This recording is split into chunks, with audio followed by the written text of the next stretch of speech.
emočné násilie, fyzické násilie, sexuálne zneužívanie napríklad, alebo zanedbávanie. Takýmto spôsobom môže vzniknúť trauma. Môže to narobiť veľa škody. Je normálne aj sa hnevať, aj smútiť, aj mať strach, aj mať hnev. To nie je niečo zlé, kdežto ako spoločnosť má tendenciu to tak odmietať. Musíš byť vždy dobre naladený, optimisticky veselý, ale to nie je normálne. Natália Kaščáková je uznávaná psychiatrička, výskumníčka a psychoterapeutka.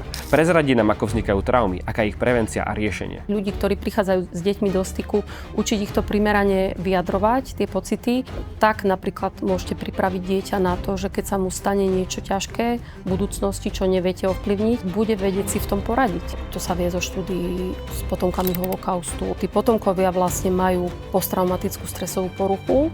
Aj keď to oni nezažili vlastne? Aj keď to nikdy nezažili. Človek, ktorý teda vníma najmä to zlé, tak zabúda, že má aj to dobré. O niektorých veciach netreba ani až tak rozprávať, ako ich žiť a robiť. Teraz mňa vlastne napadá taká otázka, že či tá vlastne naša pamäť, či je vôbec spoľahlivým uchovávateľom reality? Úplne nie, pretože 500 z vás už tento september zažije prvý Troška event.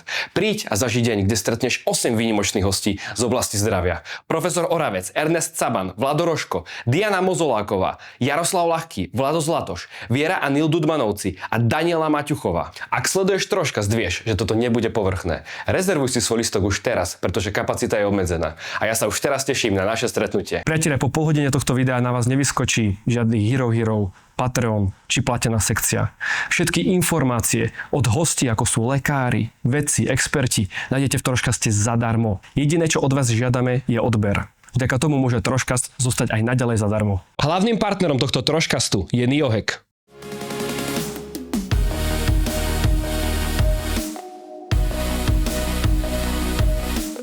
Pani doktorka Kaščáková, vítajte v Troškaste. dobrý deň, ďakujem za pozvanie. Hovorí sa, že čas vylieči všetko. Vy ako psychiatrička súhlasíte? Nie úplne, ale je pravda, že niektoré aj duševné ťažkosti sa výrazne môžu zmierniť tým, ako pôsobí čas. Zmierniť, ale nie vyliečiť? Dávate mi ťažké otázky hneď na úvod. Niektoré veci sa nedajú úplne vyliečiť a zostávajú nejakým spôsobom zapísané, ale dajú sa lepšie spracovať, uchopiť, prijať a možno aj pretransformovať v niečo, čo je pre človeka hojivé, napomocné a môže dokonca aj vyrásť. Dobre, tak troška zvolníme z tých ťažkých otázok. Predstavte sa našim poslucháčom, že kto ste vlastne, že čomu sa venujete? Tak ja som psychiatrička, psychoterapeutka, ale som aj výskumníčka. Dostala som sa k výskumu až asi po 18 rokoch klinickej praxe, čiže tak trochu netradične. A nikdy som si nemyslela, že budem robiť aj výskum, ale odkedy som ho začala robiť, tak mi to dáva veľký zmysel, že prepájam teda moje praktické vedomosti, zručnosti, skúsenosti aj s vedeckým poznaním. A takto ma to baví, takto mi to dáva zmysel. A zaoberám sa najmä tým, akým spôsobom nás formuje to, čo zažívame, ako to vplyvá na naše psychické a telesné zdravie, ako môžeme pestovať svoju odolnosť, ako vplyvá to, čo zažívame v minulosti na naše vzťahy, na to, akým spôsobom vnímame svet a ako to ovplyvňuje procesy v tele. A riešite aj traumy a detstvo. A čo vás vlastne k tomuto priviedlo, že o tomto aj často rozprávate, či už v iných rozhovoroch? Prečo zrovna toto? Je za tým možno nejaký osobný príbeh? Alebo čo je za tým?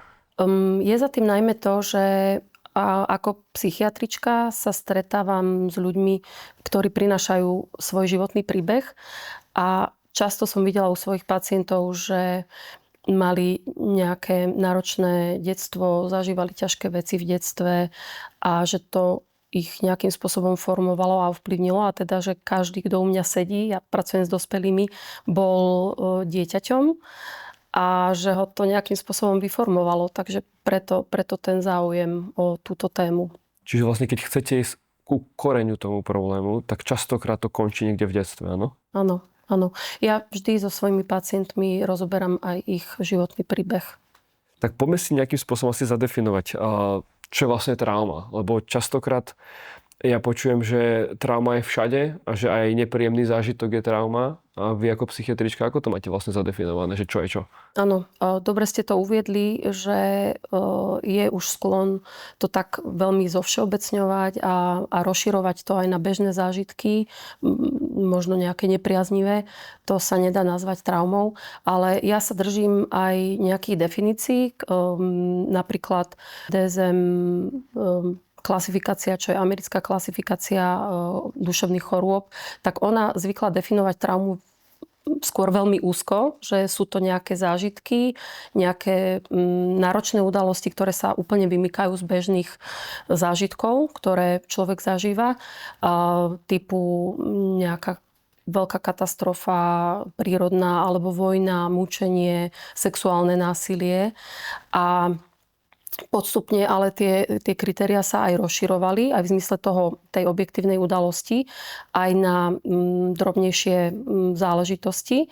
Lebo zisťuje sa, že napríklad na niekoho má traumatický vplyv aj šikana v škole alebo nejaké zastrašovanie, ponižovanie emočné alebo rasizmus, zážitky vylúčenia kvôli rasizmu, alebo že niekto musel byť vysťahovaný z domu kvôli vojne.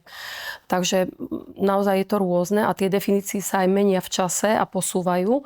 A klasifikácia ICD, ktorá sa zaoberá všetkými chorobami, nielen tými psychickými, tak tá definuje traumu už skôr s ohľadom na subjektívne vnímanie toho, ako tá udalosť dopadla na človeka, aký mala dosah. A teda buď to je niečo, pričom človek zažíva intenzívny pocit hrôzy, bezmocnosti, pocit ohrozenia na živote, ale nemusí to byť takto.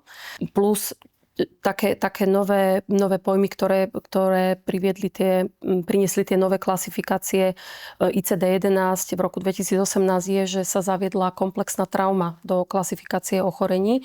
A to znamená, že sa nejak sčítavajú udalosti, ktoré dieťa v detstve zažíva.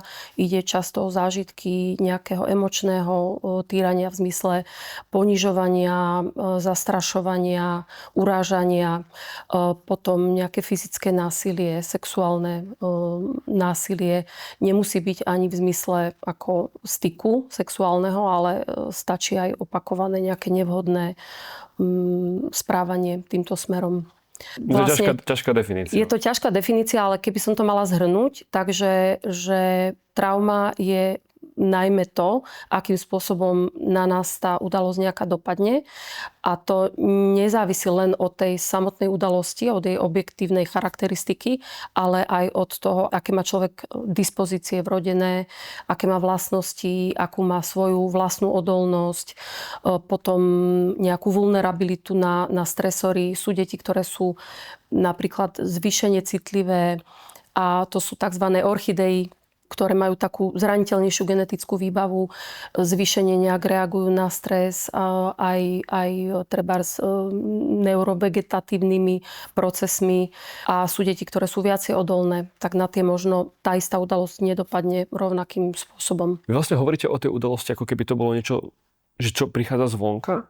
Mám taký pocit, zatiaľ sme vymenuli také veci, že keď je nejaké sexuálne zneužívanie, ide to zvonka, keď je to šikana, ide to zvonka, keď je to vojna, ide to zvonka a tak ďalej, ale môže traumu spôsobiť aj niečo, že je naopak, že vychádza z nás. Poviem príklad, že ja neviem, že ten človek urobí počas tej svojej životnej cesty nejaký krok vedľa a nejakým spôsobom mu to je buď strašne ľúto, alebo ho to nejako tak zožiera, že z toho môže vzniknúť trauma.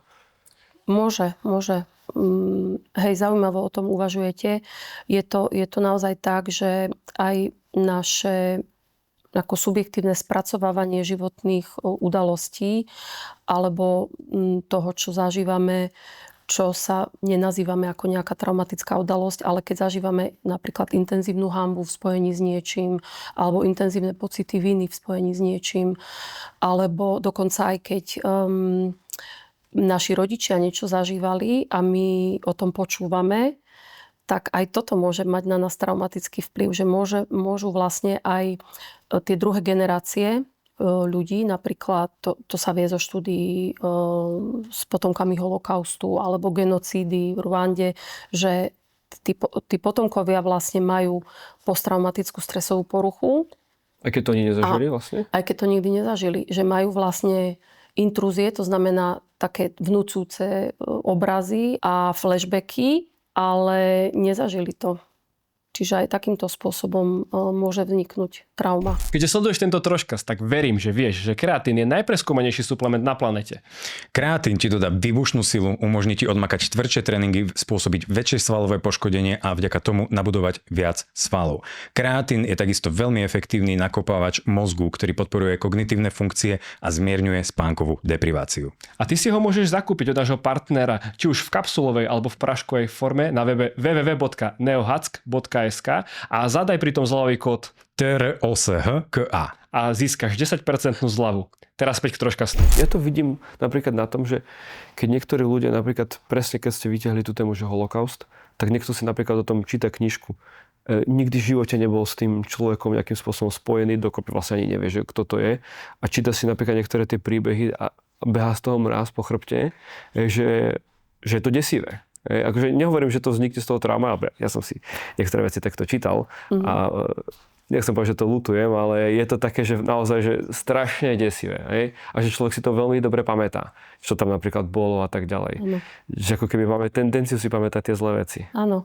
A to si vezmite, že to ste čítali o niekom, koho ste nepoznali, ale keď to počúvajú ľudia o svojich blízkych, že to zažívali, alebo keď rodičia počujú o utrpení svojho dieťaťa, ktoré nejak násilne zomrelo napríklad, tak to má potenciálne traumatický. Koľko percent ľudí podľa vás, alebo Slovákov, alebo možno aj celosvetová populácia, neviem, akú štatistiku budete mať, koľko podľa vás ľudí má nejaké traumy? My sme robili skôr výskum o tom, že nakoľko ľudia zažívajú alebo retrospektívne udávajú nepriaznivé udalosti, ktoré zažili v detstve. A to ešte neznamená, že majú z toho traumu, ale že sú to potenciálne traumatické udalosti. A tam nám vyšli pomerne vysoké čísla. Dajme tomu, keď to hodnotíme menej prísne, tak už takmer polovica populácie udáva, že zažívala emočné zanedbávanie v detstve.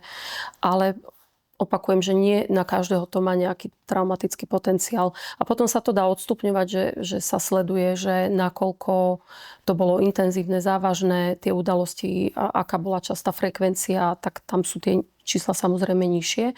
Ale zhruba 14% populácie v tých našich výskumoch sa ukázalo, že zažívali 3 a viac typov potenciálne traumatických udalostí. Hej, to znamená emočné násilie, fyzické násilie, sexuálne zneužívanie napríklad, alebo zanedbávanie. Takže 3 a viac typov, 14% populácie. Čiže tam treba niektoré veci asi brať takto aj s rezervou. Hej, že... Určite. Lebo teraz sa snažím nejako vžiť do tej situácie, lebo ja som rodič a teraz si viem predstaviť, ja som počul také prípady, že dieťa nadávalo napríklad na rodičov, že ich zanedbávali a tak ďalej a proste sa sťažovalo na výchovu. A potom sa človek porozprával s tými rodičmi a povedal, že ale my sme sa snažili robiť veci najlepšie, ako sme vedeli, možno sme to aj robili dobre, možno sa to dieťa dostalo do zlého kolektívu, ktorý mu skreslil celkovo pohľad na život a aj pohľad na výchovu, tak tam sa potom dostávame do toho, že možno to dieťa tak subjektívne vnímalo, ale objektívne možno nemalo zlé detstvo. Áno, s tým sa ja niekedy aj stretávam, že keď počujem dvoch, troch súrodencov, že aby spomínali na svoje detstvo, tak to môžu úplne odlišne popisovať a závisí to veľmi aj od takej ako vnútornej nejakej odolnosti, zraniteľnosti, že niektoré deti sú extrémne citlivé napríklad na nejaký náznak nesúhlasu alebo kritiky, aj keď je dobre mienená, dobre nejak opatrne formulovaná, tak sú extrémne citlivé. Takže aj toto môže skresľovať potom, ako to človek popisuje. Ale je to asi veľa vecí vlastne má na to vplyv. Jasne, veľmi veľa premenných. Veľmi veľa premenných a je dobré proste, keď ľudia popisujú nejaké takéto udalosti, tak dať si to vysvetliť, že akým spôsobom to vnímali a nech popíšu bližšie, že ako to vyzeralo. Lebo zase naopak stretávam sa aj s tým, že niekto povie, že mal som perfektné detstvo. Bodka. To je všetko. Hej? A keď sa pýtam viac na to, že ako to vlastne fungovalo a tak ďalej, tak prídeme k tomu, že ten človek nebol dostatočne nejak podporovaný, emočne sítený, že nedostával tú lásku a opateru a že to také perfektné nebolo. Alebo niektorí ľudia majú veľmi sklon ako chrániť ten obraz o svojom detstve a ani si nepripúšťajú, že niečo nebolo v poriadku a prídu na to až postupne tým, ako zažívajú iné vzťahy, vidia iné rodiny, ako to funguje inde a zistia vlastne, že aha, tak tuto niečo chýbalo, niečo nebolo úplne tak, ako by. Toto ma skutočne fascinuje, lebo ja som si študoval jedné veci, čítal som si o tom, štokholmský syndrom, keď vlastne obeť si vytvorí vzťah ku utláčateľovi, keď tak zjednoduším. A ja som nedávno robil rozhovor so sexologičkou Danou Šedivou, ktorá mi vlastne rozprávala o tom, že normálne sa dejú také veci, že otec zneužíva dceru a ona je s tým ako keby, nesom že v pohode, ale ako keby, že keby to neurobila, tak by vlastne ona mala výčitky a že také strašne zvláštny vzťah, ktorý môže trvať, že do ďalekej dospelosti, do 40, do 50 a tak ďalej. Že pre mňa akože neskutočne také zaujímavé, že väčšinou ľudia, podľa mňa ten ľudský mozog, tak prirodzene by sa mal chcieť vyhýbať zlu, bolesti a tak ďalej. A potom tu je nejaký takýto syndrom, kde sa vlastne deje presný opak. Tak dieťa má prirodzenú tendenciu sa viazať na osobu, opatrujúcu osobu a na rodiča. Takže potom vidíme situácie naozaj, že je lojálne s násilníkom a ono zároveň ako potrebuje si s ním udržať dobrý vzťah. Čiže niekedy aj preto sa dejú tie rôzne traumatické vytesnenia spomienok, že si dieťa nepamätá, čo sa dialo. Vlastne sa tým zároveň chráni seba, svoju sebahodnotu a zároveň chráni aj ten vzťah. Ale potom sa často v priebehu toho života stane niečo, na základe čoho vlastne je jasné, že potrebuje odísť z toho domáceho prostredia, že napríklad dieťa ide študovať už na strednú školu úplne aj mimo republiku, do ďalekej krajiny a preruší kontakty s blízkou rodinou. Takže ono sa to niekde ako predsa len prejaví. Jasné. Čiže tieto traumy, ktoré ľudia majú, dajme tomu, že teraz sa dostaneme k tej menej prísnej štatistike, že každý druhý Slovák, teda dajme tomu, že niečím takýmto možno si v detstve prešiel, tak sú to traumy, o ktorých my nevieme, že ich máme, alebo sme si vedomi, že ich máme? To závisí tiež od toho, nakoľko si to sami v sebe pomenujeme alebo uvedomíme, nakoľko je možné o tom hovoriť napríklad. A asi by som v tomto zmysle ale nepoužívala slovo trauma, ale skôr nepriaznivé udalosti alebo nepriaznivé zážitky. Rozumiem. V detstve. Že to je taký lepšie zastrešujúci asi pojem, lebo potom už je naozaj sa stáva traumou všetko. Vy teda sa vracate do toho detstva, tak sa tak skúsme spoločne do toho detstva pozrieť. A ja viem, že vy sa už pýtate aj napríklad na také otázky, že ako sa ten daný človek narodil.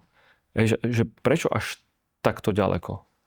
No ešte dokonca aj na to, že aké asi mala mama s ním tehotenstvo. Aj na to. Aj na to, hej.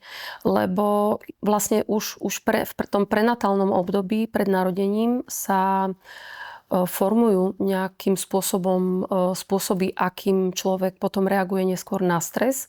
Formuje sa tá neuroendokrinná os a to sa deje už počas vnútromaternicového vývinu. Takže je rozdiel, ak tá mamička má závažný stres počas tehotenstva, zažíva partnerské násilie napríklad, alebo trpí nejakým výrazným nedostatkom, núdzou, alebo sa obáva, ako to s ňou bude, keď sa narodí dieťa, alebo je osamelá, alebo nemá nejakú podporu, je menej vzdelaná, je príliš mladá, alebo vystavuje sa fajčeniu, alkoholu, drogám. Toto všetko pôsobí samozrejme na plod, alebo je dieťa nechcené. To tiež je výrazný faktor.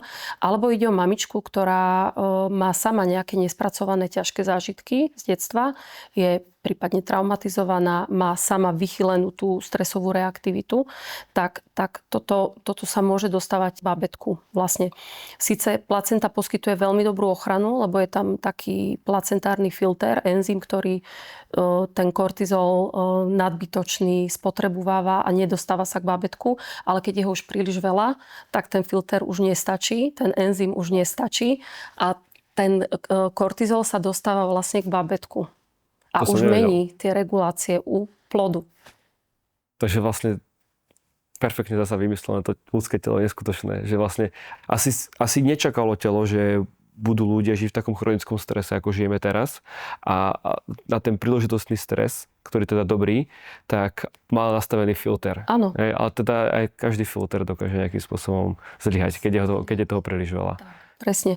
Sú s tým aj také zaujímavé celkom štúdie, keď bolo také krupobytie, ľadová smršť v Quebecu v 1998 roku, tak vtedy bolo veľa domácností odstavených úplne od prúdu, od elektriky, bolo tam chladno v Kanade.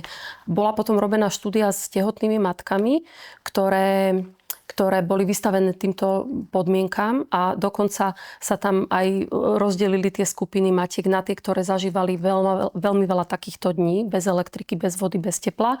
A potom tie, ktoré treba zažili 1-2 dní takto. A robili sa potom pozorovania dokonca u 13-ročných detí týchto matiek a zistilo sa, že deti tých matiek, ktoré zažili extrémne zlé tie podmienky, tak mali inak nastavenú stresovú os, mali sklon k priberaniu, mali nábeh na inzulínovú rezistenciu, nejaké metabolické ťažkosti, nábeh na astmu a podobne. A vlastne tam sa zistilo dokonca, že to bolo nezávislé od toho, ako to matka subjektívne prežívala, či bola z toho vyplášená alebo nie. Takže z toho mi jednoznačne vychádza, že o tehotné ženy sa musíme starať aj v rámci takého bežného fungovania, hej, že či majú dobré podmienky na život, dostatok stravy, dobré podmienky, teplo, vodu a tak ďalej. Že toto je prvé veľké ponaučenie z tohto troškastu. Že tehotná žena potrebuje mať bezpečie, pokoj. Presne to, čo sa stále vlastne hovorí. Keď povie doktor, že hlavne kľudový režim, to neznamená, že teraz sa dá na penku a že všetko je vlastne vyriešené. Musí byť naozaj, že zabezpečené. To je možno aj výzva pre mužov, aby nejakým spôsobom vytvorili to zázemie pre tú ženu, aby naozaj mohla dať 100%. Tých 9 mesiacov zase nie je až tak veľa. Akože je to dosť, že my sme to zažili 2-krát, takže viem. Ale je to niečo, čo sa naozaj dá vydržať a hecnúť sa. No. A čo ten pôrod samotný? Tam zase pôrod je taký ako dôležitý štart imunity a toto zabezpečuje najmä prirodzený pôrod. Keď je prirodzený, bez nejakých nadmerných zásahov, samozrejme nejaké zásahy sú potrebné a je dobré mať ten pôrod. Myslím si, že je to stále dobré mať ho v prostredí, kde dokážu dieťatku poskytnúť hneď nejakú pomoc zdravotníci aj tej matke, ale niekedy sa nadmerne zasahuje rutinnými zásahmi, že sa dieťa hneď odniesie, že sa neumožní bonding, zbytočne sa dávajú infúzie oxytocínu, kedy to netreba nejakým spôsobom urýchlovať.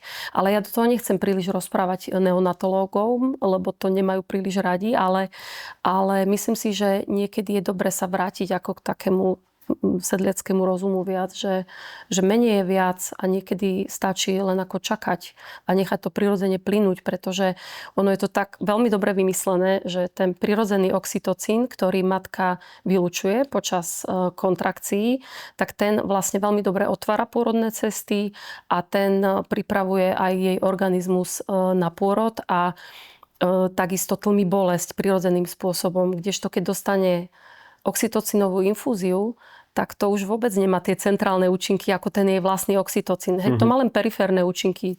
To ženy, ktoré dostávali oxytocín, vedia, hej, obrovské vzťahy, obrovské bolesti, ale netlmí sa to prirodzeným spôsobom.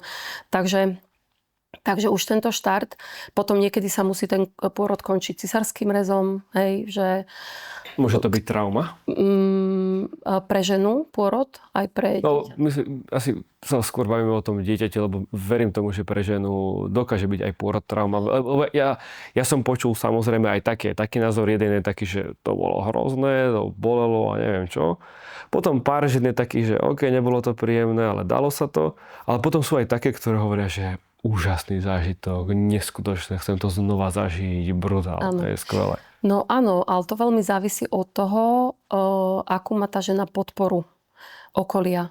Ona nemusí aj zažiť úplne optimálne ten pôrod. Hej, môžu tam byť aj zásahy rutinné, nadmerné a tak ďalej, ale keď má dobrú oporu v partnerovi, v tom medicínskom prostredí, pôrodné asistentky, lekári, tak aj ťažký pôrod sa dá spracovať veľmi dobre, keď tá opora je, a to je, väčšinou to stojí a pada na ľudskom faktore. A samozrejme, ak sa vyvinie posttraumatický stresový syndrom u ženy po pôrode, tak to významnou mierou zasiahne potom jej schopnosti postarať sa o dieťatko dobrým spôsobom. Hej, byť pre ňoho taká dobre dostupná, jemnocitná mama. Lebo keď je mama zaujatá vlastnými starosťami, nebodaj ešte flashbackmi na pôrod, alebo je taká otúpená, odpojená, tak nevie úplne dobre vyhodnocovať to, čo bábätko potrebuje. Čiže aj tam by sa mala zamerať nejak naša pozornosť, že ako sa majú ženy po pôrode, čo sa obvykle úplne nedeje, lebo keď žena príde do poradne s bábätkom, tak meria sa, váži sa dieťa, ako prospieva, ako priberá, ale na mamičku sa málo kto pýta. Hej? Čiže pediatrička je málo asi takých, ale verím, že sú aj výnimky, ktoré sa spýtajú, a vy sa ako máte? Je všetko v poriadku? Alebo že zachytávajú nejaký diskomfort psychický, ak tam je, a poradia. Môžem povedať z našej skúsenosti, či sme boli vlastne v Žilinskej nemocnici, tak tam sa pýtali aj manželky. Že vlastne, že ako sa cítilo, bolo tam proste nejaké veci. Nebol to úplne optimálny jednoducho pôrod, akože nebol to cisársky, bol to prirodzený, ale boli tam proste nejaké veci, ktoré sa museli riešiť, takže chodili, pýtali sa, takže tam zase asi všetko závisí od toho, že ako to človek presne.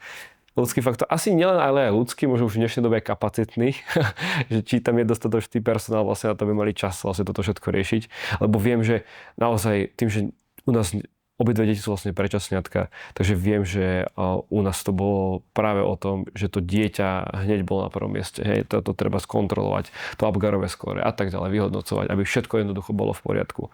Čiže ako rodič som za tieto veci vďačný. Že jednoducho takto to prebehlo, ako to prebehlo, ale moje deti museli ísť do inkubátora. A to je vlastne moja ďalšia otázka, že viem, že ten bonding je strašne dôležitá vec.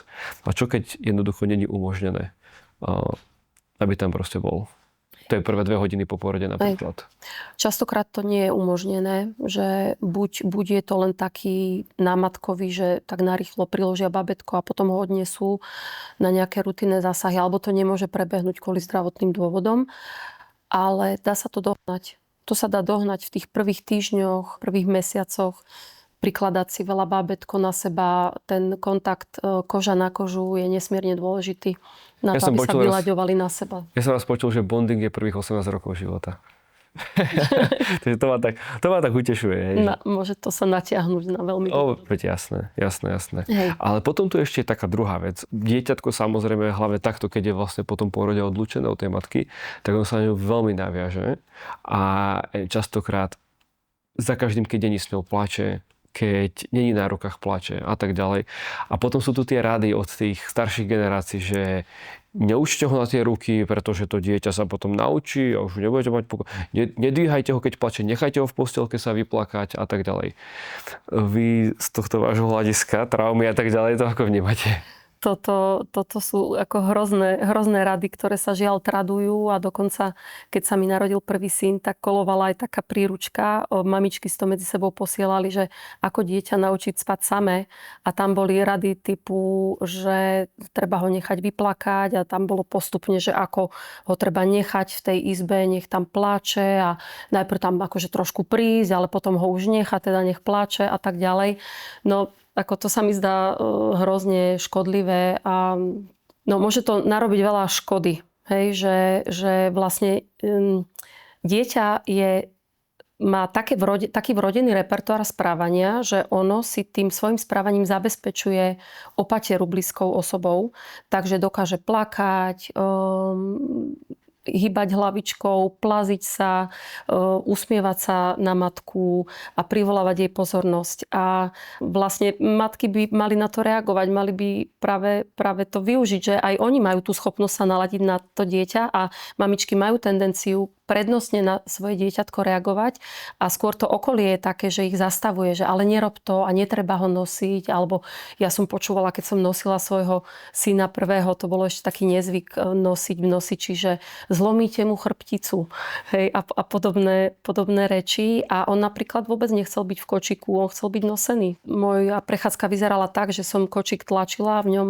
nákup a syna som mala vpredu, on vôbec v tom kočiku nechcel byť. Tak ale ja to vôbec nevnímam ako niečo zlé, že chcel byť s vami, lebo ja sa snažím niekedy pozrieť na to z tej perspektívy, na čo sa asi moc ľudia nepozerajú, ale z perspektívy toho dieťaťa vlastne.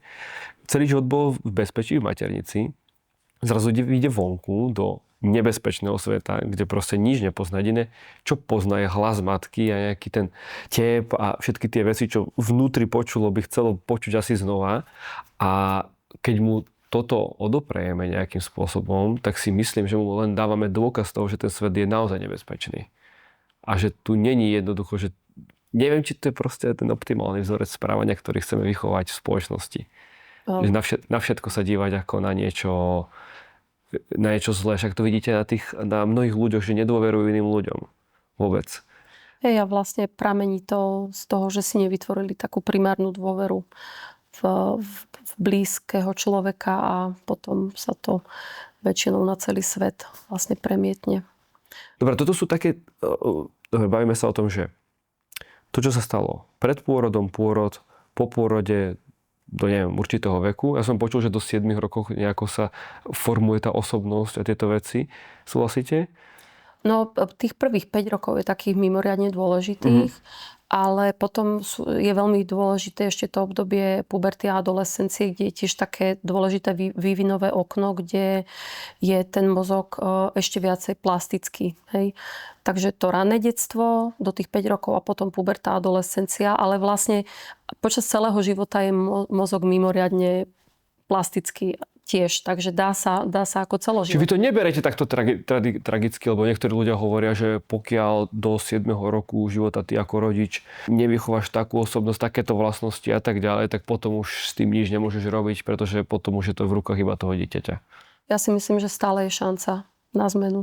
Že ja to vidím aj vo svojej praxi, že naozaj aj ľudia, ktorí úplne nezažívali optimálne podmienky a môžu byť aj zvýšene citliví, tak môžu si v dospelosti niektoré veci prepracovať a prejsť nimi. Ale to už si musia robiť oni. Už to neurobí za nich rodič. Áno, hej, áno. Do určitého veku má ten rodič tú moc ovplyvniť to, že čo vlastne z toho dieťaťa vyrastie, respektíve aké možno bude mať hodnoty, vlastnosti a tak ďalej. Ale potom, keď má 18 a viac rokov, tak už je to viac menej v rukách toho dieťaťa tým pádom. A jediné, čo môže urobiť rodič, je za mňa si mu ísť nejakým príkladom jedine. Áno, deti sa veľmi učia pozorovaním a tým, že sledujú rodiča. A o niektorých veciach netreba ani až tak rozprávať, ako ich žiť a robiť. A to dieťa ako to nasáva ako špongia. Dobre, a keď teda ku vám príde nejaký človek, hej, čo napríklad pre vás je taký signál, že vám to prezradá, že on má pravdepodobne nejaké traumy nevyriešené? Za mnou niekedy ľudia prídu už prídu s tým, že to majú nejakým spôsobom pomenované, že už si niečo o tom prečítali, alebo už u niekoho boli, alebo v priebehu života na to prišli, že niektoré veci asi ich nejakým spôsobom nedobre poznačili, alebo prídu s nejakými ťažkosťami.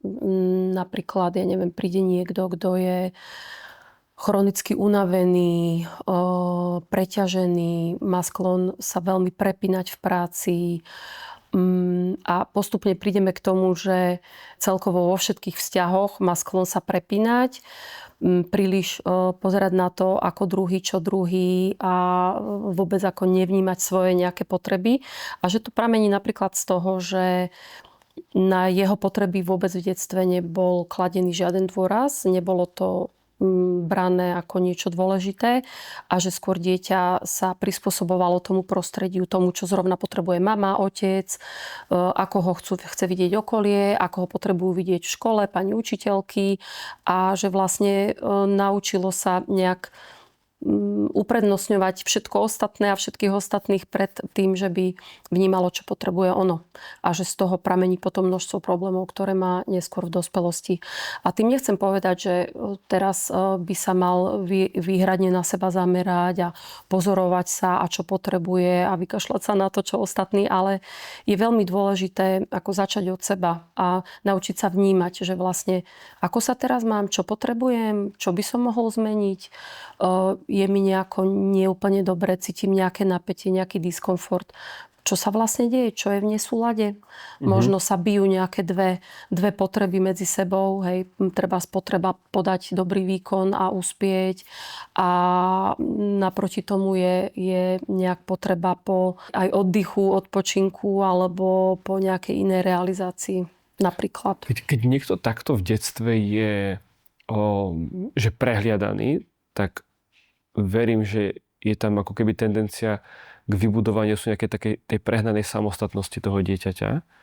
Môže toto byť jeden z tých signálov, že človek si vlastne myslí, že vlastne pokiaľ to nezvládnem ja, tak nikto iný a musím ísť sám za svoju pest. To je jedna z možností, kam to môže vyústiť, keď je človek prehliadaný. Hej? Že buď si vyvinie takú nadmernú samostatnosť vo všetkom a naučí sa spoliehať výhradne na seba a vôbec sa nespoliehať na okolie.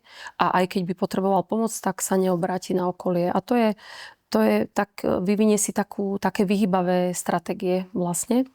To je jedna možnosť, alebo je aj možnosť, že si vyvinie takú nadmernú závislosť na druhých a na tom, že akoby jeho hodnota závisela výhradne od toho, že čo tí druhí a či sú dostupní, alebo akým spôsobom ho posudzujú a môže to mať rôzne vyústenia. Jasné. Nedá sa povedať, že existuje nejaký ultimátny vzorec, že keď zažiješ toto, budeš takýto, keď zažiješ toto, budeš takýto. Je to proste miliarda ďalších faktorov, hej. Ale viete, ako keby povedať, že zvyšuje sa pravdepodobnosť, že pokiaľ dieťa zažije, čo aj v detstve to, že ho prehliadali, tak má sklon k tomu, že jednoducho bude človek, ktorý sa bude prepínať a bude si len so sebou niesť tú traumu, ktorú vlastne potláča tým, že je workoholik alebo niečo podobné. Áno, sú určité veci, ktoré majú také toto, čo ste pomenovali, je také bežné vyústenie toho, keď je človek prehliadaný. Alebo to niekedy môžu byť aj také, ale striedavo prehliadaný a striedavo zase nadmerná pozornosť, že ten opatrovník alebo rodič je taký nevyspytateľný v tom. Alebo chodí do zahraničia robiť a tak ďalej. Je veľa neprítomný. Rozumiem. Že veľa nedostupný a potom je zase dostupný a je taký ako hyperstarostlivý, ale potom je zase nedostupný. Tak tam môže byť taká veľká práve naviazanosť na toho druhého a potreba neustále ako si overovať dostupnosť toho druhého človeka aj vo vzťahoch s druhými. Máš ma stále rád, si stále tu, nehrozí mi opustenie. A z toho vlastne ako vyplývajú potom vzorce aj vzťahovania sa k druhým ľuďom. Toto mi ako keby dosť súvisí s tým nejakým emocionálnym vývinom počas toho života. Môže sa stať človeku to, že jemu sa, dajme tomu, ten emocionálny vývin v detstve zasekne a on sa, dajme tomu, aj v 50-ke bude správať tak, ako sa zasekol, keď mal 10-15 rokov. Presne takéto veci, lebo to často počúva, máš ma ešte rád a toto. Že môže to tak ako keby prenašať, že človek ako keby sa nevyvíja ďalej, nedospieva tak emocionálne? To ani není, že nedospieva, nevyvíja sa ďalej. V mnohých oblastiach sa vyvíja ďalej, ale ako keby sa mu stále reaktualizuje ten jeho pôvodný konflikt. Hej? Alebo tá jeho obava z toho, že nebude dosť milovaný, tak tá sa potom môže neustále objavovať aj vo veku 50 rokov, aj neskôr. Čiže hej, to je kým to človek úplne na to nenahliadne a neprepojí si to s minulosťou, tak ho to môže stále prepadávať. Aj keď už na to nahliadne a pochopí to, tak ho to môže aj tak stále zaskočiť, že aha, tak preto som teraz taká nekľudná, lebo sa mi aktivoval zase môj strach z odlúčenia napríklad. Môže sa nejaká takáto traumatická udalosť časom, nehovorím, že hneď, ale časom prejaviť napríklad nejakej chorobe? Tak vlastne, keď dieťa zažíva veľa stresu, chronický stres, tak už som trochu naznačila, že už počas prenatálneho vývinu a potom aj počas raného detstva sa utvára to, že akým spôsobom sa nastavujú tie stresové osy, akým spôsobom reaguje na stres, ako sa vyladí autonómny nervový systém, teda sympatikus, parasympatikus, ktoré ovládajú aj funkciu orgánov a orgánových systémov. A môže sa napríklad prejaviť tým, že niekto má sklon k nejakým funkčným ťažkostiam v zažívacom systéme, v traviacom trakte alebo v rôznych iných systémoch, alebo niekto má vysokú tendenciu k zvýšenej svalovému napätiu a k vytváraniu rôznych spazmov a môže dojsť aj k tomu, že proste tým trpí potom pohybový aparát alebo rôzne, urogenitálny trakt, koža je tiež veľmi taký, koža je v podstate veľmi veľký orgán, svojou plochou najväčší, takže rôzne ekzémy, rôzne ochorenia kožné. Tiež už som trochu spomínala tú imunitu a to, ako pôrod vlastne je taký štartér a najmä prirodzený pôrod je prirodzený štartér imunity a teda nastavujú sa aj tie imunitné regulácie a môže byť sklon viac k autoimunitným ochoreniam, napríklad vplyvom chronického stresu. No dobre, to znamená, že on to začne ako keby tak nevinne, presne ako ste povedali, nejakou bolesťou pri trávení alebo nejakým proste takýmto problémom, lenže ten problém už je zasa nejaký iný, ktorý môže, keď dlhodobo pretrvá, spustiť kaskadu nejakých ďalších problémov. A vieme, že kde to môže skončiť, aj pri nejakých tých chronických ochoreniach a tých najhorších si myslím. Čiže a dá sa vlastne ako keby povedať, že ten pôvod môže byť niekde, ako sa používa tá psychosomatika, ako to slovo na to, že tie veci sú vlastne poprepájané, že to je vlastne jedna nádoba celé. Ale asi to netrvá tak, že človek si povie, že teraz som zažil nejaký chronický stres na nejaké obdobie, pol roka, takže hneď teraz umrem na rakovinu alebo niečo podobné. No, samozrejme to nie, tam je strašne veľa premenných. Sú aj nejaké vrodené dispozície, že sú rodiny, kde sa vyskytuje viac ochorení traviaceho traktu napríklad, alebo viac kožných ochorení v niektorých rodinách. A dobre, keď sa takto vy pýtate, prepáčte, že skáčem do reči, ale že keď sa takto pýtate vy tých ľudí a pýtate sa aj vlastne na ostatných, že fakt, že keď v tej rodine majú tendenciu mať, čo ja viem, ťažkosti s traviacím traktom a on má napríklad nejaké psychické problémy, je solidná pravdepodobnosť, že aj on bude mať problémy so traviacím traktom? to sa takto úplne nedá povedať, ale môžeme pozorovať, že napríklad, keď je v strese, tak reaguje tým, že má stiahnutý žalúdok alebo že má hnačku. Okay. Hej?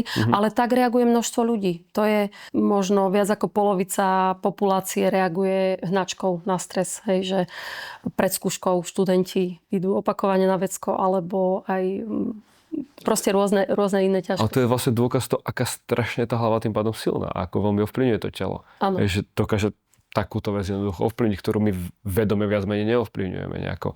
Áno. Vyprazňovanie. Áno. Hej, to je to, lebo telo a myseľ to sú ako dve spojené nádoby a to už je dávno prekonané, ten dualizmus tela a mysle, to už je dávno prekonané a vie sa, že to spolu veľmi súvisí a že to biologické, psychologické a sociálne je prepojené v biopsychosociálnej spojitosti. Takže keď sa aj pozeráme na rôzne telesné ochorenia, tak je vždy dobré zapojiť ten biopsychosociálny pohľad na to, lebo môže byť nejaká genetická predispozícia, nejaký sklon napríklad, k zvýšenej peristaltike čriev pod stresom, ktorý môže byť normálny, ale potom, keď ten stres trvá príliš dlho, je chronický, tak sa to môže habituovať, že sa tak fixuje tá disbalancia vegetatívna a časom sa môžu vytvoriť aj nejaké napríklad vredy a podobne. Ja som presne na tomto mieste pred neviem, koľko to je, necelé 2 mesiace, možno už viacej, v čase vydania tohto podcastu určite, a som tu nahral rozhovor s Myselfom, kde on mi vlastne rozprával jeho skúsenosť s Crohnovou chorobou a jemu veľmi veľa vlastne hovorili, že to má nejakým spôsobom psychosomatické a že tam nemá vyslovene nejaký problém, čo sa potom ukázalo, že sa mýlili doktori. Ale často aj počuť tú vetu, že máš to len v hlave, že máte to len v hlave. A opäť chcel by som vedieť váš názor ako psychiatričky na toto, že keď doktor niekomu povie, že máte to len v hlave.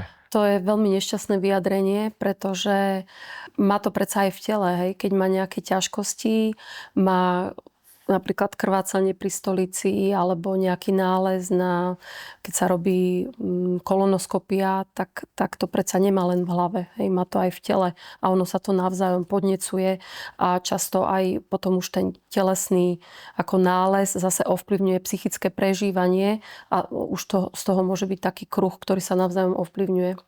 A myslíte si, že tam je nejaká šanca, že toto práve že dokáže pomôcť táto veta? Lebo ja sa nepoznám týchto prípadov nejako veľa, ale viem minimálne o jednom, kde keď sa vlastne človek toto dozvedel, že má to len v hlave, tak si povedal, že OK, tak mi stačí opraviť moju hlavu a on si opravil si svoju hlavu a bolo to v poriadku, hej, že tak neviem. Ale zase napríklad ja som to skúšal na sebe, na ktorých veciach a moc to nepomohlo. A možno som si ale neupratal tie veci v hlave. No, ja si myslím, že je veľmi dôležitý aj spôsob, akým to tomu človeku povieme.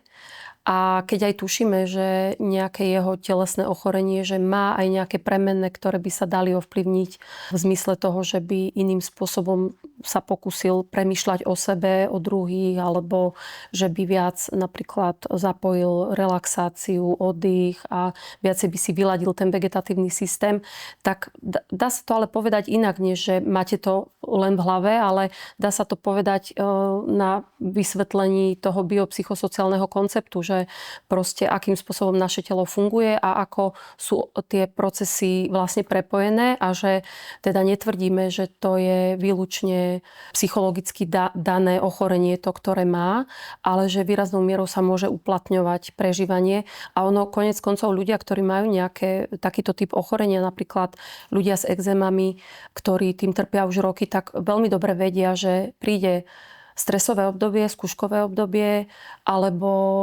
mala som pacientku, ktorá keď sa mala vydávať, čo je ako pozitívna vec, tak sa aj výrazne zhoršil ekzém. Čiže oni už vedia, ľudia s ekzémom, že ten stres tam výraznú rolu nejakú hrá. Niekedy to tak aj sami na sebe v priebehu toho ochorenia zistia, že ako spolupôsobí tá psychika a niekedy je dobre ich na to naviesť, ale by som nepoužívala vetu, máte to v hlave. A ako by ste to vyriešili? Lebo takto, ja si osobne myslím, že tie slova majú obrovskú moc, hlavne z úst lekára v tomto prípade. Čiže napríklad, ja si myslím, že to môže byť aj desiatky % úspechu, ako lekár povie pacientovi diagnozu. Že, či už to povie tak, že no, je to fakt zlé. Alebo si povie, že no nedávam tomu veľkú nádej. Alebo príde, že viete čo, je to zle, ale je tu, viete, že tie slova sú strašne mocné. Že extrémne to. Ja poznám ľudí, ktorí sú tak silné, intenzívne syndromy bieleho plášťa. Že fakt, že čo povie lekár, tak to je pomaly sveté. A keď lekár povie, že tu není žiadna šanca, ten človek je schopný fakt sa sám pochovať. A keď povie lekár, že tu je šanca, tak ten človek to berie, super, tak môžem. Že ako by ste to vlastne ako keby nastavili takú tú serióznosť v tej psychosomatike. Aby to nebolo zase nejaké šarlatánstvo. Teraz, že máte to len v hlave a teraz poďte na môj kurz, kde vás naučím myslieť a narastú vám krydla a budete cestovať vesmírom a potom sa vyliečite.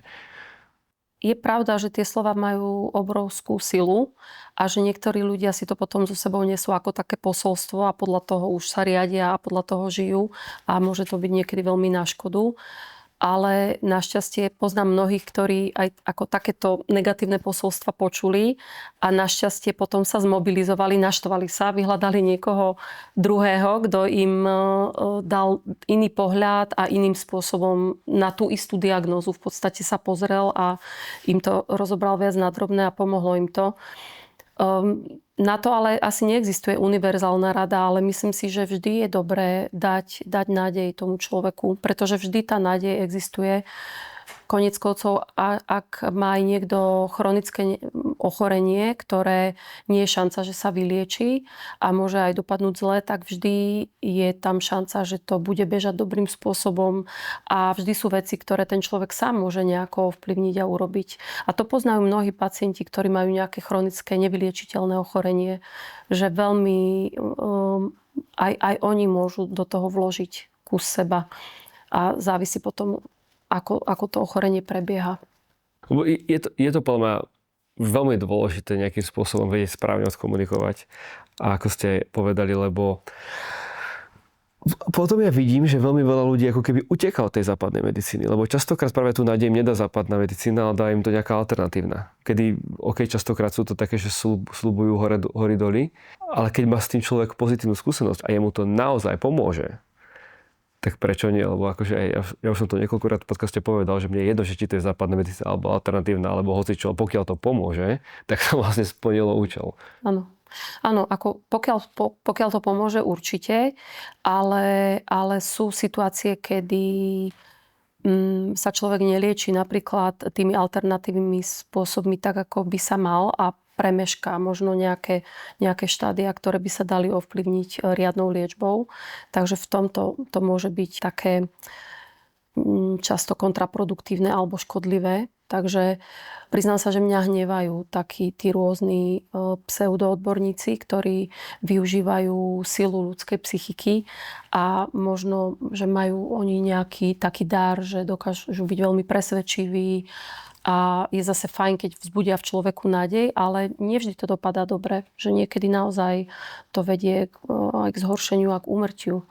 Takže tam by som volila takú rozumnú kombináciu. Zlatú strednú cestu. Hej, ale ako nikdy neprestať veriť, že môžem niečo urobiť pre seba.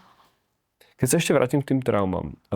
Keď človek teda prežije nejakú traumu, dajme tomu, že fyziologicky mu sa zmení nejakým spôsobom mozog? Je tam niečo iné? Okrem toho, že sa menia tie neuroendokrinné regulácie, tam ide o to, že môže sa tá hypotalamo-hypofyzoadrenálna os, čo je hypotalamus hypofyza nad obličky, tak sa vyľaďuje buď, že je zvýšená produkcia kortizolu nadmerná, zbytočne, alebo postupne, keď to trvá príliš dlho, tak sa môže potom úplne znížiť a ísť až do takého hypokortizolového stavu. To je akoby jeden aspekt. Druhý aspekt je, že môže sa nadmerne mobilizovať sympatikus, že vybudenie, búšenie srdca, noradrenalín, že nadmerne človek má tieto také útokové, útekové reakcie a málo je prítomný parasympatikus, ktorý je zase dobrý na také ako vyladenie, trávenie, upokojenie, oddych, spánok a tak ďalej. No ale dejú sa aj zmeny v mozgu, v štruktúre mozgu a vo funkcii mozgu. To znamená, že môže sa centrum, ktoré my máme všetci vrodené, centrum strachu, nazvem to tak, alebo hlásič, amygdala, môže sa stať zvýšene reaktívnou, že aj na banálne podnety zbytočne reaguje, veľmi takým poplachom. A potom tá amygdala spôsobuje, že sa mobilizujú aj tieto tá stresová os a ten sympatikus. Takže to je jedna vec. Druhá vec môže byť tá, že sa nedostatočne vytvoria spojenia medzi prefrontálnou kôrou, to je táto časť, čelový lalok, tá nás robil vlastne ľuďmi, medzi prefrontálnou kôrou a tými podkôrovými štruktúrami. To znamená, že v situácii, kedy sa mobilizuje ten poplach, že niečo je v nebezpečenstve, tak keď je dobré prepojenie medzi prefrontálnou kôrou a tými limbickými štruktúrami, tak my to vieme potom vyhodnotiť, že nič sa také nedieje, všetko je v poriadku, pokoj, nemusíš sa báť, je to OK. A keď toto dobre nefunguje vplyvom chronického stresu, tak človek všetko môže brať ako hrozbu. Napríklad vie sa, že takéto deti a potom neskôr dospelí aj neutrálne tváre vnímajú ako naštvané, neprajné, že vyhodnocujú nie úplne dobre tie signály okolia, pretože ich mozog sa vlastne prispôsobil tomu, čo opakovane zažívali v detstve a vlastne tam nejde o niečo, že to je patologické. To je v podstate prispôsobenie sa tým podmienkam prostredia. Že potom aj vidíme, že deti, ktoré vyrastli v takých nehostinných prostrediach, tak sú také zvýšene reaktívne. Tak ako skenujú prostredie, hej, hneď. To je vlastne to, čo som hovoril o tej bezpečnosti, že nevytvoríme v tom mozgu ten pocit, že ten svet je bezpečný, Áno. tak on sa všade vlastne... Máme hrozbu všade. Všade, hej, že prakticky každý môže byť niekto, kto môže ohrozovať mňa na živote, na zdravie a tak ďalej. Hej. Ty A vlastne ešte tým, keď sme pri tom, ako sa mení vlastne mozog, tak keď zažívame bežne nejaké zážitky, tým ako rastieme, vidíme napríklad, máme evolučne vrodený strach z hadov, hej, a keď zbadáme hada, tak uskočíme. To je automatická reakcia, veľmi rýchla, pretože tam vlastne náš zrak vyhodnotí, potom dostáva sa do talamu a vyhodnotí sa, že pozor, to je nebezpečenstvo, dostáva sa do amygdaly, ktorá hneď reaguje, že treba rýchlo uskočiť. My uskočíme a až potom si možno vydýchneme, že aha, to nebol had, to bola haluska, je to v poriadku. A tam už je, že tam už vlastne zasiahne tá kôra do toho prefrontálna a my si zatriedíme do nášho hypotalamu, čo je taký zase triedič zážitkov, že haluska sa podobá na hada, takže nemusí to byť had, môže to byť haluska a sú tam určité charakteristiky, ktoré to odlišujú. Čiže takýmto spôsobom sa to ukladá, ale keď napríklad dieťa zažíva zážitok, ktorý je spojený s intenzívnym strachom a hrôzou a má to traumatický potenciál, tak ono si to nevytvorí úplne to prepojenie s hypokampom. Nedostane to tú časovú pečiatku. To znamená, že aj v dospelosti sa môže aktivizovať, napríklad, aktivizuje sa cez nejaký vnem, ktorý pripomenie tú traumatickú udalosť, tak zrazu sa človek cíti, ako by bol presne v tej minulosti a prežíval to, pretože jeho hypokampus to nemá zatriedené, pretože zostalo to vo forme takého traumatického zaseknutia niekde v amygdale, hej? A nie je to prepracované. Ako dlho to môže ostať? Ako dlho? Aj celoživotne. Že sa to tam zasekne a dostane nejaký podnet, čo mu tú situáciu pripomenie a on to prežíva znova. A on to prežíva znova, ako keby bol vtedy pred tými x rokmi, keď sa to stalo. A až potom, keď to pominie, tak vie, že niečo nebolo OK, ale úplne tomu nerozumie, že čo sa vlastne stalo. A až vlastne prepracovaním, špecifickými postupmi sa to dá spracovať. Hej? Že sa zapojí do toho vlastne prefrontálna kôra a tie procesy, ktoré pomáhajú potom zatriediť ten zážitok, že áno, toto hrozné sa mi stalo, ale bola to minulosť, teraz tu mi nič také nehrozí. Prečo sa toto deje iba vlastne s negatívnymi myšlienkami? Prečo nepočujem niekomu, že sa zasekne proste super pozitívna myšlienka? Ale je to pravda, že... Môže sa aj taká zaseknúť. Ale je to pravda, že mozog má tendenciu si pamätať tie zlé veci? No áno, ale napríklad, viete, že aby sme nehovorili o tých ťažkých veciach, že keď vy nosíte svoje dieťatko na rukách, ono si to nebude ešte pamätať, nebude to mať zatriedené do hypokampu, že môj ocko ma nosil, keď som bol maličký, ale bude si pamätať ten pocit. Bude si pamätať to, že niečo také ako príjemné, sa rozlieva také príjemné teplo na hrudníku, stav uvoľnenia, relaxácie, chce sa mi spínkať. Ten pocit si pamätá a to si ukladá vlastne dieťa. Čiže tak, ako si dieťa ukladá tie negatívne zážitky, tak si ukladá aj tie pozitívne a vytvárajú sa tam také, my tomu hovoríme odborne psychodynamicky, že introjekty, ale v podstate, keď si to predstavíme neurobiologicky, tak to sú také ešte v amygdale uložené implicitné spomienky, ktoré môže sa to objaviť, keď váš syn bude dospelý, nebude sa mať úplne dobre, tak môže si spomenúť na to, že vlastne zabali sa do deky a jemu sa môže vyplaviť ten príjemný zážitok, ktorý zažíval napríklad, keď ste ho nosil. Rozumiem. Ale to nič nemení na tom, že stále si myslím, že mozog má tendenciu si pamätať tie negatívne veci. Hej, to je pravda. Pretože my sme nastavení na to, že monitorovať nebezpečenstvo a uchrániť sa pred tým nebezpečenstvom. Zachrániť sa, prežiť. Partnerov do Troškastu si vyberám veľmi starostlivo. Nechcem tu odporúčať hociaký produkt len preto, že je to reklama. Keď niečo spojím so svojím menom, musí to dávať zmysel aj mne osobne. V tvojich mitochondriách sa rozhoduje o tom, koľko energie máš počas dňa. Mitofuel je produkt zameraný na podporu mitochondrií a keď si uvedomíš, že ich máme prakticky v celom tele, začne ti dávať zmysel, prečo sa o ne oplatí starať. Pre mňa Mitofuel nielen ďalší doplnok výživy. Je to produkt, ktorý zapadá do filozofie, ktorú sa snažím cez troška dlhodobo prinášať. Starať sa o svoje telo skôr, než nás začne nútiť riešiť problémy. A ty ako náš poslucháč môžeš Mitofuel získať s 10% zľavou na webe www.neohack.sk, zadaj zľavový kód TROSHKA a zľava je tvoja. Vy ste už aj spomínali, že môžete sa opýtať viacerých súrodencov napríklad na detstvo. A to nemusíme len dať na súrodencov, ale opýtajte sa 2-3 ľudí na nejakú udalosť. Môže to byť film, môže to byť zážitok, môže to byť dovolenka, môže to byť čokoľvek. A každý vám vlastne povie nejaký iný názor. A on vám povie ten názor skrz tie svoje skúsenosti, skrz tú svoju minulosť, že či tam teda videl nebezpečenstvo, či tam videl možno oddych, pokoj, bezpečie. Milión pocitov sa dá jednoducho opísať, že čo mohol ten človek vidieť. A teraz mňa vlastne napadá taká otázka, že či tá vlastne naša pamäť, či je vôbec ako keby spoľahlivým uchovateľom reality. Úplne nie. Pretože keď človek niečo spracuje ako silno traumatické a má to spojené s veľmi negatívnymi pocitmi, ohrozenia, strachu, hanby, tak môže to nejakým spôsobom aj skresliť tú spomienku a akoby ju priťažiť, prihoršiť. Takže áno, je to tak. Na to sa naráža aj v rôznych výskumoch na problémy, že máme to tendenciu aj skreslovať a potom zase aj vek tam pôsobí. Niekedy vekom zase máme tendenciu to prikrašľovať. Čiže je tam strašne veľa premenných, ktoré robia našu pamäť nespoľahlivou.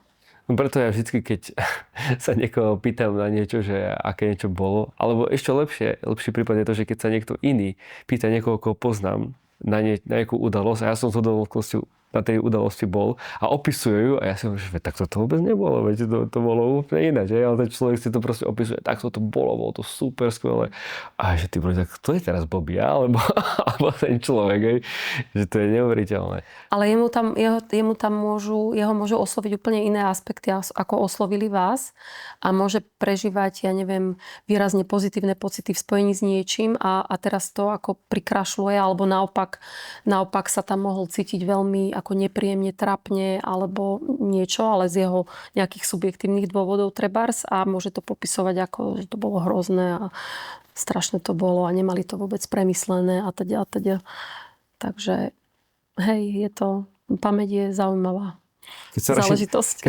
Keď sa vrátime do toho detstva, keď majú teda, povedzme teraz fakt, že situácia, že fakt, že objektívne majú tí deti zlý vzťah s rodičmi, že presne tam bolo nejaké takéto zanedbávanie tých emócií, tých pocitov. A myslím, že to bude asi čím ďalej tým viac, než v tej dobe tej uponáhlanej, plnej smartfónov, sociálnych sietí a tak ďalej, kedy proste nikto na nič nemá čas, už vonkoncom nie na deti. Tak majú tie deti, keď potom vyrastú, tiež ako keby tendenciu sa potom tak správať a ak sa tak nechcú správať, je za vás dobré riešenie sa potom odstrihnúť od tých rodičov, ak boli toxickí vyslovene? Deti často potom v dospelosti majú tendenciu to chcieť robiť úplne inak. Ak to bolo niečo vyslovene zlé a nepriaznivé pre tie deti, chcú to robiť inak, ale niekedy aj sklznú do tých vlastne vzorcov, ktoré nasali od rodičov.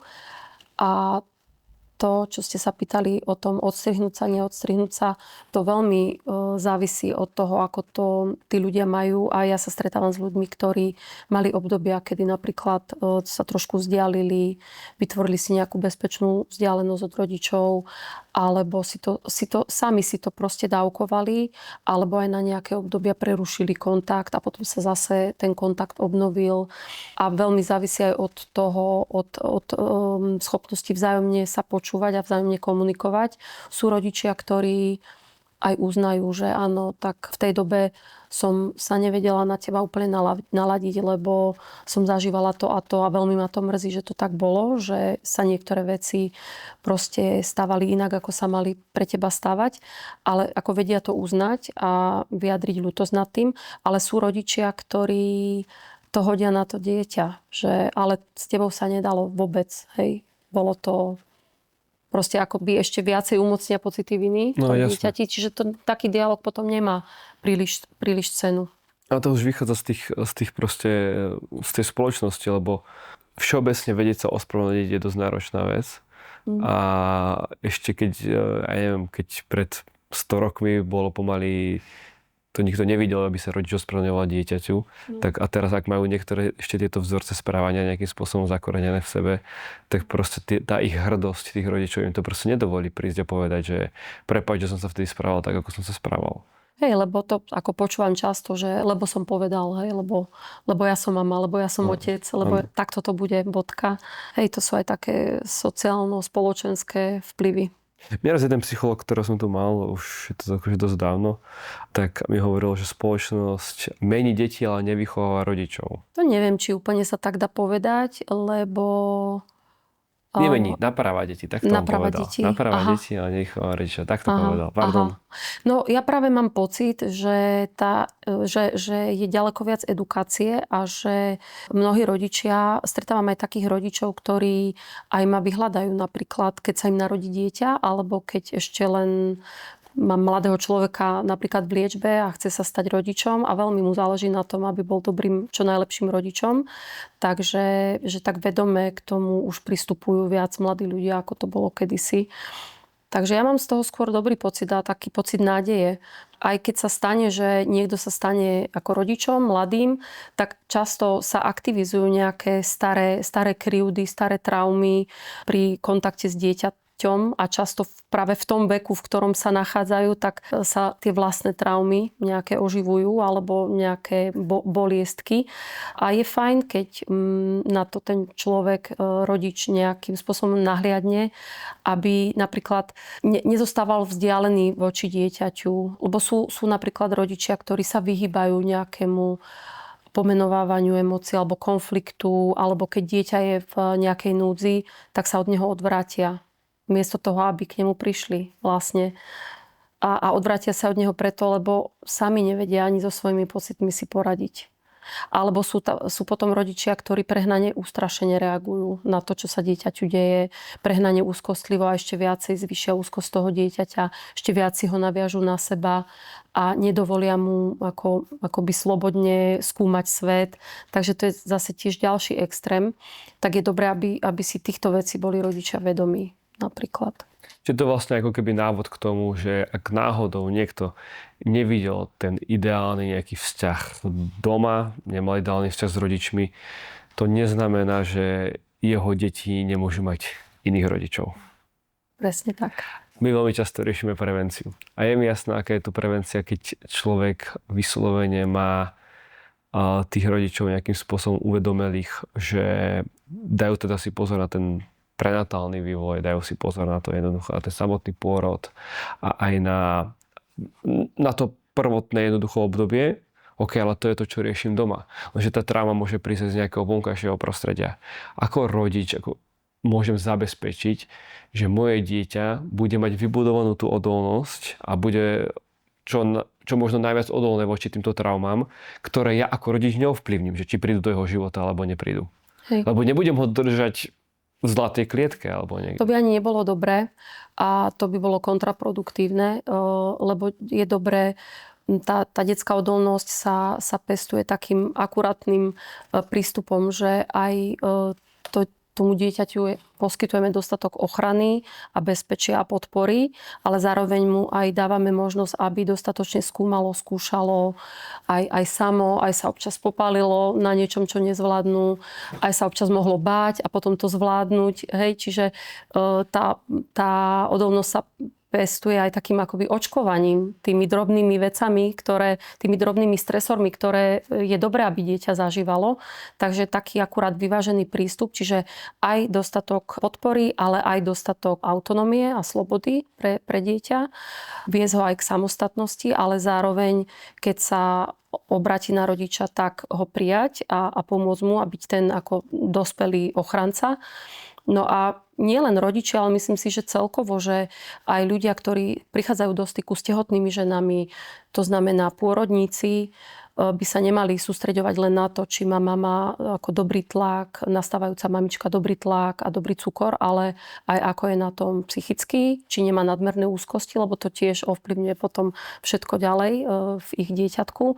Potom optimálny pôrod, poporodná starostlivosť a tam sa ukazuje, že naozaj ako spoločnosť by sme mali investovať čo najviac práve optimálne v tom prvom roku a pol života, do toho, aby matka s dieťaťom sa mali dobre. Aby netrpeli veľkou chudobou, núdzou, aby nezažívali veľké stresy, aby tam nebolo násilie fyzické, psychické. Aj to, keď je dieťa svedkom násilia, keď ho nezažíva priamo, ale zažíva ho v prostredí a pozerá sa na ňo, tak to je ako keby ono samo ho zažívalo. Čiže chrániť rodiny pred násilím. Aj tá predškolská a školská príprava, ja tu vnímam ako veľmi dôležitých aj učiteľov. Že to sú tiež naši spojenci, vlastne, ktorí môžu veľa urobiť. A aj v školách sa dá viacej zamerať napríklad na emocionálnu výchovu, sú už rôzne programy, emocionálny kompas a tak ďalej, kde je dobre to zaraďovať, lebo ako darmo dieťa bude vedieť perfektne vymenovať nejaké štáty niekde, ale nebude rozumieť, že čo prežíva, nebude vedieť, že je normálne aj sa hnevať, aj smútiť, aj mať strach, aj mať hnev, aj mať zúrivosť, že to sú naše vlastne prirodzené emócie, ktoré máme každý v sebe vrodené, také tie prirodzené emočné motivačné systémy a že to nie je niečo zlé, kdežto ako spoločnosť má tendenciu to tak odmietať, že hnevať sa nemôžeš, smutný nemôžeš byť, musíš byť vždy dobre naladený, optimisticky veselý, ale to nie je normálne, takto to nejde. Čiže skôr učiť tie deti a to je aj pre rodičov, aj teda pre všetkých ľudí, ktorí prichádzajú s deťmi do styku, učiť ich to primerane vyjadrovať, tie pocity a tak napríklad môžete pripraviť dieťa na to, že keď sa mu stane niečo ťažké v budúcnosti, čo neviete ovplyvniť, tak bude vedieť si v tom poradiť. Že bude vedieť, že aha, toto ma úplne vyhadzuje z konceptu, som veľmi vystresovaný, ale viem sa upokojiť, viem sa zregulovať, alebo cítim veľký hnev a tak čo s tým teraz urobím, hej? Že naučím to dieťa to, že všetky emócie sú svojím spôsobom dobré, všetky akceptujem, chápem a zároveň je ten návod tých mikrostresov niečo, čo vybuduje silnejšiu odolnosť, keď príde veľký stresový faktor. Je to tak ako keby trénovateľné niečo, keď to prirovnám k posilke, alebo keď človek začne cvičiť, tiež začína s menšou váhou a tak ďalej, ale postupne ten stres zväčšuje a zväčšuje, tak platí to tuto aj v psychológii. Áno, niektorí tí výskumníci to aj nazývajú, že inokulácia stresom, že proste také postupné očkovanie, ale to by mal rodič vždy vyhodnotiť, že či to dieťa je už na to pripravené. A jedno dieťa môže byť na to pripravené a druhé nie. Napríklad aj prechod do škôlky pre niektoré deti je to obrovský stres a najmä keď je to škôlka, kde je veľa detí, málo učiteľiek a to dieťa tam má byť veľa hodín, tak to je obrovský stres. Ale keď tam ide na 2 hodinky, na hodinku, je tam... Postupne, jasne. Hej, že postupne a byť tam s ním a tak ako si to odsledovať najprv a potom postupne aj to dieťa vystavovať takýmto výzvam. Určite. No dobrá, teraz by som povedal, že sa vrátime k tej prvej otázke. Že ja som sa opýtal, že či čas dokáže všetko vyliečiť. A vy ste povedali, že slovo vyliečiť je akože dosť odvážne, respektíve skôr ako keby sa vysporiadať, potlačiť a tak ďalej. Čiže teraz dajme preč rodičovstvo a úlohu rodičov. Teraz ako keby dostaneme do situácie, že som človek, ktorý si identifikoval nejakú traumu, alebo ju nejakým spôsobom si jej vedomý, že som niečo takéto prežil a stále ma nejakým spôsobom tá trauma prenasleduje, tak čo by bol návod? Lebo chcem tomu veriť, že človek nemusí byť otrokom tejto traumy do konca života. A aj keď sa aj možno nezbaví úplne, že čo môže vlastne spraviť a ako to môže spraviť? Aj na záver ťažká otázka, hej. Dobre, pokúsim sa to nejako zhrnúť. Jasne, nemusí byť otrokom traumy doživotne človek a keď cíti, že ho stále nejakým spôsobom sa mu ozýva a oživuje, tie cesty sú tiež rôzne. Niekto si dokáže pomôcť aj tým, že o tom veľa počúva, pozerá, ako napríklad tento váš podcast, alebo číta nejaké knihy. Usiluje sa nejak pochopiť tie udalosti, ktoré zažil v kontexte svojho života a usiluje sa pre seba robiť najlepšie, ako sa dá v zmysle starostlivosti o seba, aj takej bazálnej, hej, že dobre spať, dobre sa stravovať, mať dostatok nejakých príjemných aktivít, viac možno si upevňovať aj tie ako drobné veci, ktoré sú dobré, ktoré sú príjemné a robiť si okrem tej traumatickej mapy, ak má nejakú traumatickú mapu, že toto všetko zlé sa mi stalo, tak robiť si aj nejakú mapu dobrých vecí, dobrých zážitkov, ako takú protiváhu tomu, lebo často človek, ktorý teda vníma najmä to zlé, tak zabúda, že má aj to dobré. Hej. Aj vôbec to, že napríklad poznám ľudí, ktorí zažili veľa zlého, ale založili si rodinu, majú prácu, ktorá ich baví, dobre fungujú vo vzťahu, tak už to je obrovské plus, že napriek tomu ťažkému dokázali si toto vybudovať. Takže robiť si také mapy tých dobrých vecí, učiť sa viacej fungovať aj v prítomnosti, teda nie len minulosť a obava na budúcnosť, ale aj to, čo je teraz, tu, hej, a ako v zmysle meditácie, mindfulness alebo vôbec len všímavosti, nastavenia na aktuálne teraz.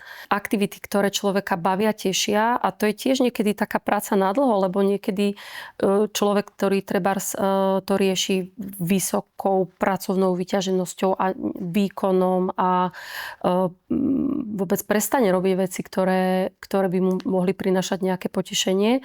Takže to musí znova objavovať a hľadať a niekedy sa ľudia vracajú k svojim nejakým koničkom z detstva. Napríklad, hej, začnú znova spievať, tancovať, malovať, cvičiť, neviem čo všetko.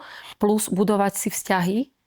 Vrátia sa niekedy aj k dávnym vzťahom, k takým, ako veľmi podporné vedia byť aj také kamarátstva z detstva. Napríklad, keď pretrvajú do dospelosti a keď človek znova na nich nadviaže. No a keď ako neustále sú prítomné nejaké také pripomienky tej minulosti v nedobrom zmysle, tak je dobre vyhľadať odborníka a spracovať to, lebo niekedy to sám človek nedokáže úplne. Cieľom nie je to, že to, čo bolo traumatické a ťažké, sa odstane. To sa neodstane, to tam vždy bude, ale cieľom je, aby to človek zakomponoval do svojho životného príbehu, že toto sa mi stalo, bolo to ťažké, bolo to hrozné a nepríjemné, ale už o tom dokážem rozprávať bez nejakého väčšieho pohnutia a stresu a voľne. A je to minulosť. Dokáže to človek ešte nejakým spôsobom možno eventuálne prevrátiť na svoju silnú stránku? Áno, existuje aj niečo ako posttraumatický rast. To je zaujímavé, lebo to môže ísť ruka v ruke aj s traumou. Akoby s posttraumatickým stresom môže ísť aj posttraumatický rast. A mnohí ľudia, ktorí zažijú niečo veľmi ťažké, aj napríklad, ja neviem, sme sa bavili aj o chorobách, tak majú nejakú chronickú nevyliečiteľnú chorobu, ktorú treba doživotne už sledovať. Ale zároveň oni vyrastú pri tom, že zrazu objavia, ja neviem, silné spojenia s inými ľuďmi alebo nejaké svoje silné stránky, nejaké veci, ktoré úplne zanedbali. Nehľadajú to, čo nejde, ale to, čo ide. Že aj keď ich tá choroba môže nejakým spôsobom obmedzovať, aj fyzicky trebárs, tak hľadajú spôsoby, že dobre, tak toto nemôžem, ale toto môžem. A môže ich to aj posilniť. Alebo tú svoju ako cenu a hodnotu vidia inak si usporiadajú priority. Čiže ten posttraumatický rast to býva často také dobré vyústenie traumy. Aj to je ten pozitívnejší prípad, určite. Čo robíte vy preto, aby ste si ochránili svoju vlastnú psychiku, keď toľké roky počúvate cudzie bolesti a problémy? je pravda, že zo začiatku to bolo také náročnejšie. Keď som začínala ako mladá psychiatrička, tak naozaj som sa veľmi vžívala do príbehov a premýšľala som veľa nad pacientmi. Nechcem povedať, že teraz to nerobím. Aj teraz mnoho premýšľam nad pacientmi, ale skôr možno už tým takým spôsobom, že snažím sa hľadať v tom možno tie silné stránky, tie pozitíva, tie možnosti, ako vyrásť aj pre tých ľudí a snažím sa to vidieť v tom svetle nádeje. A to je jedna vec a tak ako sama pre seba ja sa snažím dobre spať, hýbať sa, robiť veci, ktoré ma bavia, obklopovať sa ľuďmi, s ktorými mi je dobré. Proste trošku si to ako aj sama nejak manažovať. Hej, s kým sa stretávam a keď je to náročné, no tak to nejakým spôsobom tak spravím, aby to nebolo také náročné pre mňa. Monitorovať aj to, ako sa mám, ako sa cítim. A áno, často sa cítim aj vyčerpaná, aj preťažená, aj unavená, aj frustrovaná, ale ako zároveň ako to tiež patrí do ľudskej skúsenosti a prežívania, takže nerobím z toho drámu, ale tak premýšľam, že aha, tak teraz je mi takto, tak čo s tým urobím. Snažíte sa vykompenzovať niekedy to ťažké bremeno s niečím, s tým pozitívnym, hej, že nejako vyvážiť tie misky vah. A tak by to asi mali robiť všetci. Bo nemôžeme byť iba v jednom extréme. Ani v tom pozitívnom sa nedá byť stále, ani v tom negatívnom sa nedá byť stále. Ďakujem veľmi pekne. Podľa mňa sme tu dneska odozdali zase niečo iné, zase veľmi zaujímavé informácie a nikdy som tu nemal psychiatričku pred sebou, takže viem, že psychológovia ako keby, ja som vždycky vnímal tak, že oni sú ako keby taká tá prvá línia, ale potom, keď už je to fakt zle, tak to skončí u vás, takže viem si predstaviť, že tie príbehy nie sú vždy príjemné a preto si myslím, že tá vaša úloha v tejto spoločnosti je veľmi významná a dôležitá. Ďakujem veľmi pekne. Ďakujem za pozvanie a aj vášmu podcastu prajem všetko dobré a inšpirácie pre ďalšie rozhovory, pre vás aj pre divákov. Ďakujeme. A u nás tradíciou je vždy nechať nejaký odkaz pre poslucháčov, tak nech sa páči, teraz máte priestor. Odkaz, nepripravila som si žiaden odkaz, ale ja si myslím, že niekedy ľudia zabúdajú, že menej je niekedy viac a že život sa skladá z takých drobných vecí vlastne. Takže možno myslieť na to, že tie drobné veci sú veľmi dôležité a tie drobné kroky sú veľmi dôležité a niekedy je treba začať úplne od maličkého kroku vpred a potom sa to rozbehne ďalej. Dámy a páni, ak sa vám páčila táto epizóda, nezabudnite dať odber a komentár a toto bola doktorka Natália Kaščáková. Ďakujem veľmi pekne. Ďakujem za pozvanie.